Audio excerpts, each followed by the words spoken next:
तो देखिए फ्रेंड, आज का जो हमारे पास क्वेश्चन है ये बोर्ड एग्जाम के लिए बहुत ही इंपॉर्टेंट क्वेश्चन है। हर साल किसी ना किसी तरीके से क्वेश्चन पूछा जाता है। और एक चीज़ मैं आपको और बता देता हूँ, जरूरी नहीं कि यही क्वेश्चन पूछेगा, इसी पे बेस्ड कोई सा भी क्वेश्चन पूछेगा जिसका क्या ज्ञात कहेगा करने के लिए, विवेचक कहेगा ज्ञात करने, और साथ ही साथ या फिर मूलों की प्रकृति भी कहेगा ज्ञात करने के लिए। क्वेश्चन इंपॉर्टेंट है हमारे बोर्ड एग्जाम के लिए, इसलिए आपको इसे अच्छी तरह से समझना है। ठीक है, देखिए क्वेश्चन क्या है कि द्विघात समीकरण √2x² + 7x + 5√2 = 0 के विवेचक ज्ञात करें और मूलों की प्रकृति भी ज्ञात करें। ठीक है, सबसे पहले हम विवेचक ज्ञात कर लेते हैं। विवेचक क्या होता है तो इसे इंग्लिश में हम बोलते हैं डिस्क्रिमिनेंट। ठीक है, जिसे हम कैपिटल डी से निरूपित करते हैं। और विवेचक बराबर फार्मूला क्या होता है तो समझिए, विवेचक बराबर फार्मूला होता है b² - 4ac, ये फार्मूला होता है। ठीक है, तो सबसे पहले हम abc का मान ज्ञात कर लेते हैं। किससे ज्ञात करेंगे? जो हमें द्विघात समीकरण दिया गया है उससे। ठीक है, तो इसके सॉल्यूशन में देखिए यहाँ पे क्या दिया गया है, तो दिया गया है √2x² + 7x + 5√2 = 0। ठीक है, तो देखिए a क्या होता है तो बताइए, x² का गुणांक जो होता है वो a कहलाता है, तो इसमें a बराबर कितना हो जाएगा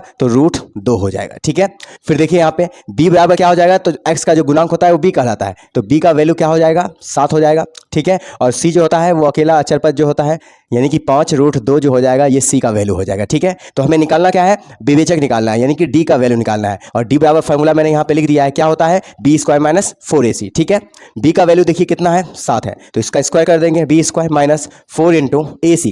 a का वैल्यू कितना है √2 है, और c का वैल्यू कितना है तो 5√2 है ना। 7 का स्क्वायर कितना हो जाएगा 49 हो जाएगा, माइनस बाहर वाला बाहर के साथ गुना होगा और अंदर वाला अंदर के साथ होगा, यानी कि 4 को 5 के साथ मल्टीप्लाई करेंगे तो 4 × 5 कितना हो जाएगा 20, और रूट को रूट के साथ करेंगे तो देखिए 2 दूनी 4, और स्क्वायर रूट कितना निकल जाएगा 2 निकल जाएगा। ठीक है, तो ये हो जाएगा 49 - 20 दूनी 40, तो कितना आंसर आया है 9। तो ये हो गया हमारा विवेचक। ठीक है, लेकिन आपको अभी एक चीज और समझना है, मूलों की प्रकृति कहेगा ज्ञात करने, तो कैसे ज्ञात करेंगे, तो इसके लिए आपको 3 पॉइंट याद रखना है। क्या याद रखना है तो देखिए यहाँ पे सबसे पहला कंडीशन आपको याद रखना होगा कि अगर d का वैल्यू जो है वो 0 से बड़ा होगा, यानी कि जो विवेचक निकालेंगे अगर वो 0 से बड़ा होगा तो इसका मूलों की प्रकृति क्या होगा, तो देखिए मूलों की प्रकृति हो जाएगा वास्तविक और असमान। क्या हो जाएगा और असमान। ठीक है, ये आपको याद रखना है। ठीक है, d का मान अगर 0 से बड़ा होगा, जैसे अभी 9 आया है, तो 9 आया है तो ये 0 से बड़ा है, तो इसका मतलब है कि इसका मूलों का प्रकृति क्या हो जाएगा, लिखेंगे इसीलिए मूलों की प्रकृति।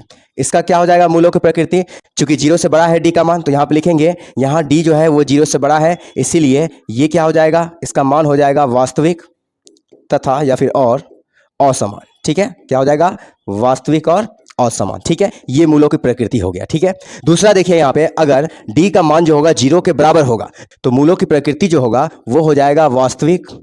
ठीक है, और समान हो जाएगा। वास्तविक तो होगा ही संख्या, लेकिन साथ साथ समान हो जाएगा, यानी कि द्विघात समीकरण का जिसमें x का मान निकालेंगे तो वो क्या होगा, दोनों बराबर मान होगा। ठीक है, तो वास्तविक भी होगा और समान भी होगा।